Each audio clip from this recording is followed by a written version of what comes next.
Cynicism is a mindset marked by deep skepticism and distrust, where people often assume others act out of their own self-interest. It involves questioning the sincerity of motives and viewing actions with suspicion, which can lead to a negative and critical outlook on one's own personal life and their life and relationships with others. We get it. You're busy. You want to grow, and we want to help. You're passionate about your craft because it deeply matters to you. Your faith is important. It's your foundation. At Stay Forth, we coach leaders to avoid burnout, live and lead with clarity, purpose, and from a place of health.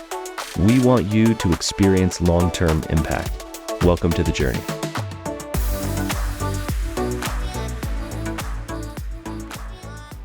What's up, everybody? Welcome back to Stay Forth Leadership Podcast and the final episode in our summer series, Anti-Burnout. We hope that you have, especially up to this point, been tracking along. I know if you're new to the channel and you're just coming around new to the podcast, thank you. Be sure to go back and listen to the other episodes.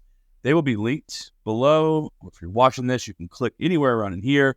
We're just thankful for you guys, and we hope that this has been transformative for you, especially as we're exiting this series. We're also entering into fall, and I know it's a big shift for a lot of folks. Kids going back to school, end of year, focus is shifting towards work and all things, how to get the most done before the year winds out. And Alan, it's weird to say that we're in the back half of the year already. Yeah, it really is. Like, fall really sneaks up on a lot of people. I mean, it's like still really hot, and yet kids back to school, where I'm at least, and, you know, Labor Day right around the corner. So this is the time. I think the fall is such a good growth season. It's actually when I see a lot of new coaching clients for myself and the rest of our coaches at Stay Forth, and people kind of like peek ahead at what's going on. And my hot take is that most people plan their year based on school year and not actually on calendar year, especially when you have kids, especially when you're leading a team. And so we have a ton of empathy for where you're at right now. I know that kind of feeling of what that can look like. I've shared before that it feels like cinder blocks can be piled on my chest in terms of some of the stress and some of the challenges. Schedules feel tighter. So we are thinking about you guys as we record. We're not just here to dump content. We actually want to like pull the best out of you like we do as coaches. We also want to leave space for you to reflect. I just think reflection time is missing in most of corporate America. Many nonprofits go, push hard. And we rarely have 5, 6, 7 minutes in the course of a day to actually think through that. Actually, Jonathan and I had a meeting before this, and I need some time to process where we're heading with one of our projects, because in the moment, that's pretty much all I got. I need some time to think. So we have given you the gift of thinking and time and space during this podcast. This is the 8th episode. Like Jonathan said, please go back and listen. This is real stuff that I've talked with hundreds of leaders about. And these are the greatest obstacles that I see in the way of leaders. But the great, hopeful other side of this is that there are opportunities on the other side when we navigate these well. Also, really good news is we're trying to normalize leadership here. It is hard. It is challenging. And yet there is life and beauty on the other side of this. So friend, many times we need to not just keep pushing the same way we have. We need to look for a different approach. And today is going to be one of those that we're going to bring you as well. We mentioned our fall cohorts that are coming up. I'm leading one on anti-burnout, and Chad is leading one. Is one of our coaches is leading one called the Effective Leader cohort that I've led 4 or 5 times. And it's phenomenal content, but more than that, it's phenomenal connection with folks. And so those are in the show notes below. This is not a book club that I'm going to be leading people through with Anti-Burnout, regurgitating the book. None of us has time for that. We are going to talk about real issues that could change real things and push things forward for you so that you can see different results on the other side. And a last thought before we dive in, everything we do at Stay Forth is around the health of the leader and then impact. We don't just want you to reach more impact, but be unhealthy and dysfunctional in the meantime. We want you as a leader to get healthy and then continue to reach more impact for you, your team, your organization. We believe that you are wired and designed uniquely to change the world. We want to help you figure out what that is. So we have a few coaching slots left for leadership coaching this fall where we help you shape a healthy culture around you.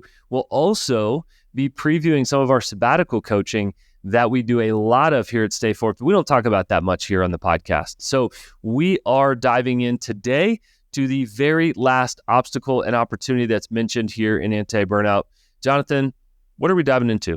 We're looking at cynicism and curiosity today. Now, I think this is a fun one. They all are. I think to start, cynicism, fun? What are we even talking about? Well, it's fun for me because I think most people, and I'll stamp my confidence on that. Most people either don't think they are cynical or don't understand what cynicism is at all.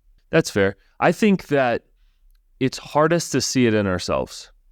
I've had actually a few alarming moments where I thought, they'll never do that. And I can actually be cynical or write a person off. Or that's just the way our political system goes, right? Politics being a huge one, not the only one right now. Or that's just going to happen in a company. And that's actually really dangerous for me. And we'll explain a little bit more why. And it really wages war against hope in us and new possibilities in us. But that's incredibly dangerous. And sometimes I uncover it when I say things out loud and realize, man, I actually am at least skeptical, if not cynical, in this scenario. And those two things are different, by the way. And just trying to understand what is the difference between me being skeptical of something or realistic here, shrewd, discerning, those kind of words, and then me being cynical and thinking, oh, it's always going to be this way. Like, that's an incredibly dangerous thing for a leader, because part of what we do is actually to bring hope forth into the world. So yes, Jonathan, I think many times we're the last person to see it.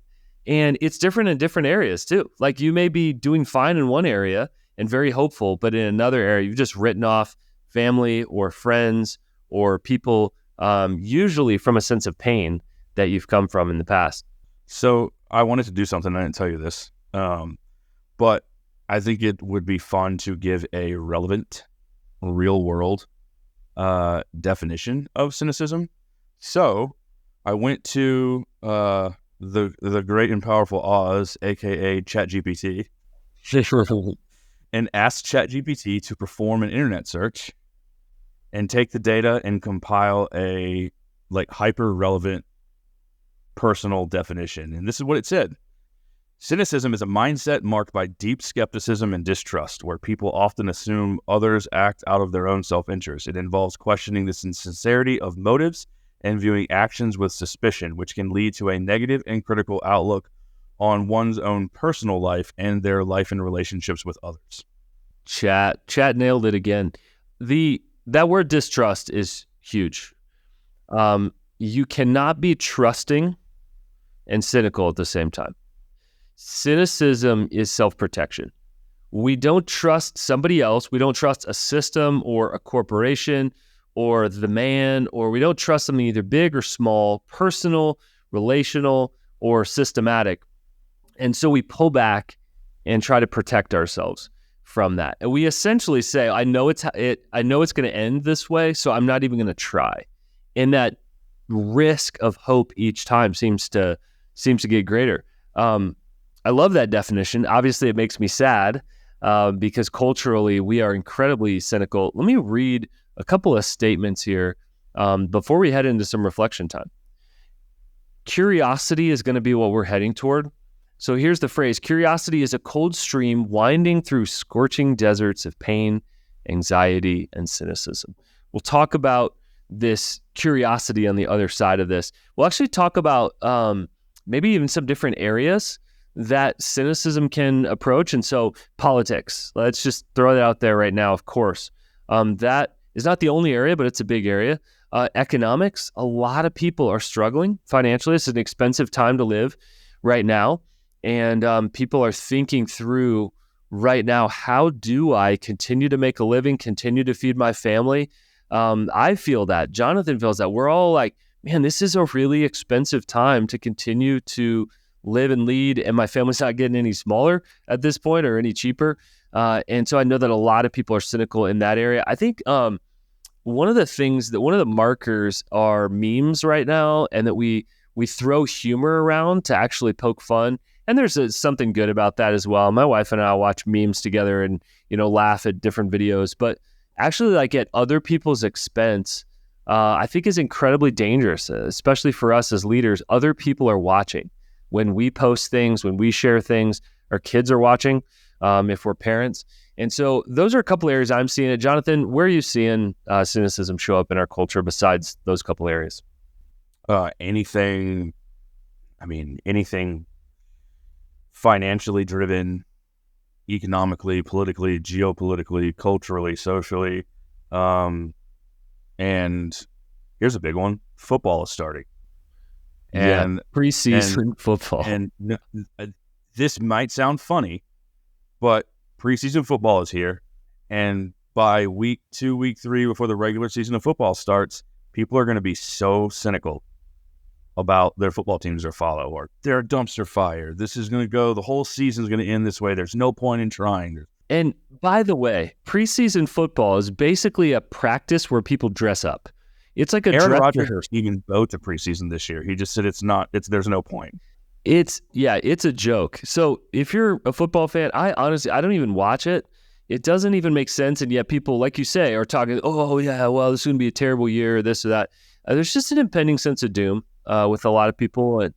And as a leader, I am committed to grounded or realistic optimism. And that comes through in the book to say that I am committed to staying, like guarding my heart and guarding my practices enough that I stay grounded and optimistic. And part of that looks to me like severely limiting me watching the news or listening to pundits about the news. That is not a statement for anybody else, but we have to do the work to be able to first identify that awareness. Where am I becoming cynical? And again, sometimes we don't know until we say a phrase and I'm like, man, that sounded really negative and really cynical. And we have to kind of chase that back. You may need to ask your friends this. We are going to leave some self-reflection time, but I want to leave a couple of questions before that could be like good prompts, like how do I know I'm cynical? Well, any of these come up. Was I naive to think that was possible? What are their motives? Again, that's suspicion and others' motives. Is it even worth the energy? When we're exhausted, we're like, is it even worth the energy? Is anything going to change? Am I or are we even capable of changing? When are they going to turn on me? Like I've felt this before and I distrust people so much. And lastly, is it worth the risk of putting myself out there again? Like those are phrases from somebody who has been hurt and therefore is putting a protective shell of cynicism up. It is just easier to block out the noise and to block out the hope than it is actually to risk again. So, Jonathan, I know you're going to guide us into our first reflection time. What do you got for us? Yeah, I just want to leave you with this verse. There's a difference between being critical and being cynical. Like there's something very healthy about being critical. And one of the markers of being critical will come up after this question because it involves, another facet we're heading into. But remember that there's a difference between being critical versus being cynical. But as we leave you for some time of reflection, where are you experiencing cynicism right now? And clearly, where are you being cynical right now in your life and leadership?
I want to bring us to, again, the other side of this hope and optimism on the other side of this.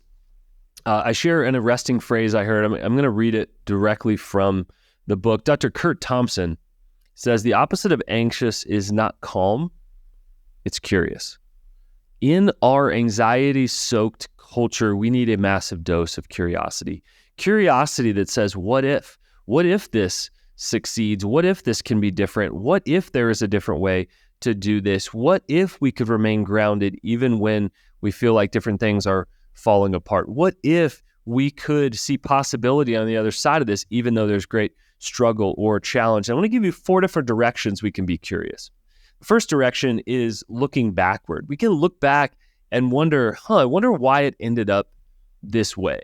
Instead of just simply closing the door on our pain, no, to actually wonder about it. Why did they react that way? Why did that situation go down? You know, when you have like a weird situation and go, I wonder why it unfolded that way. Secondly, curious looking inward. Why am I experiencing this? Why am I reacting this way? Why am I thinking this way?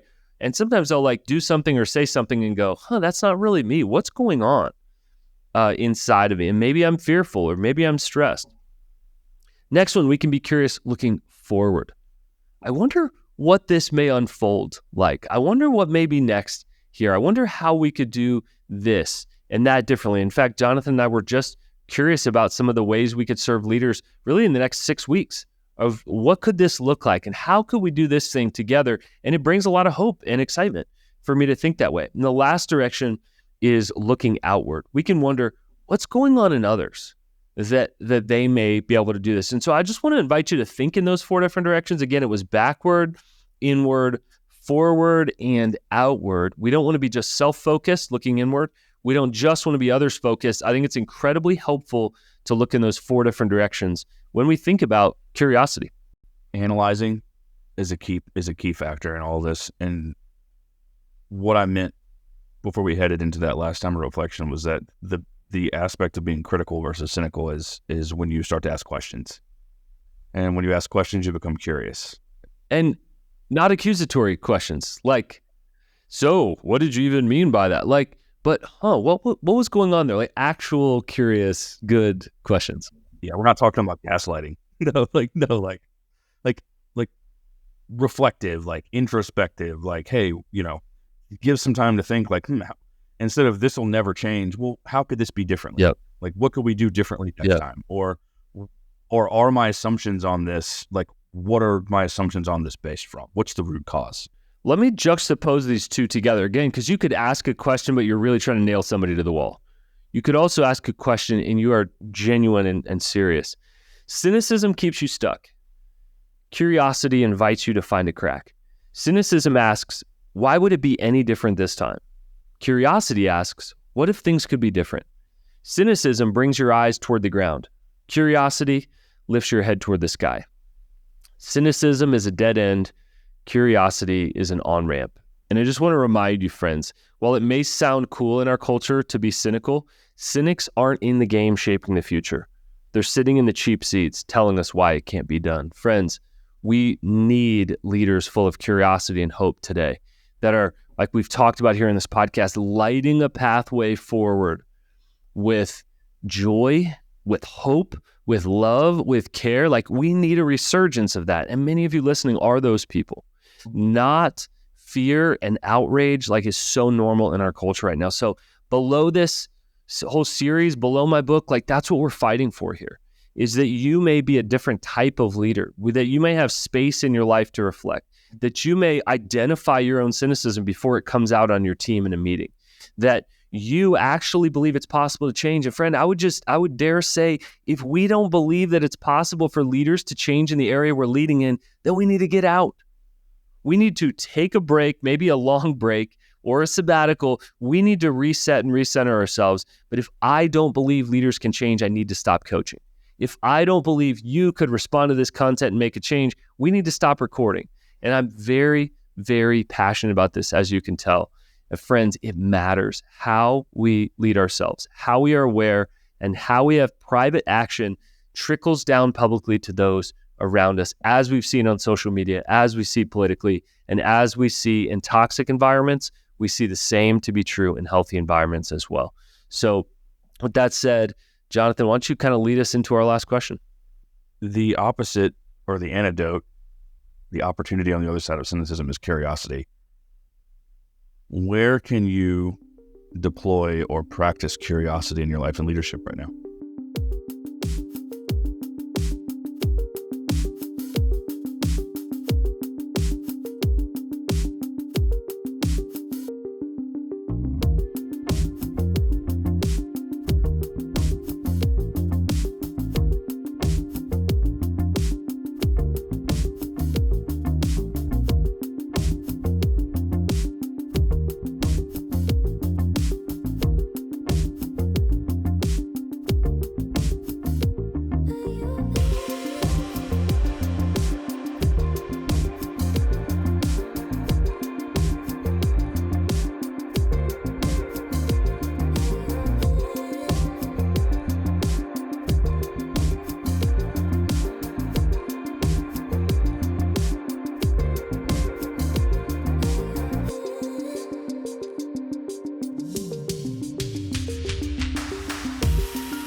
Friends, that's all we got for you today.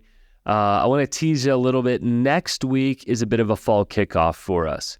We are going to share some things that are kind of tips and tricks and ideas heading into the fall. Not really tips and tricks, really like things you need to be thinking about heading into this fall, some things that can be helpful as you navigate the fall, some serious leadership changes that you can get ready for and make. And we are going to intro our next series. We also have a couple of offers we're going to share with you next week. So, friends, it's been a joy.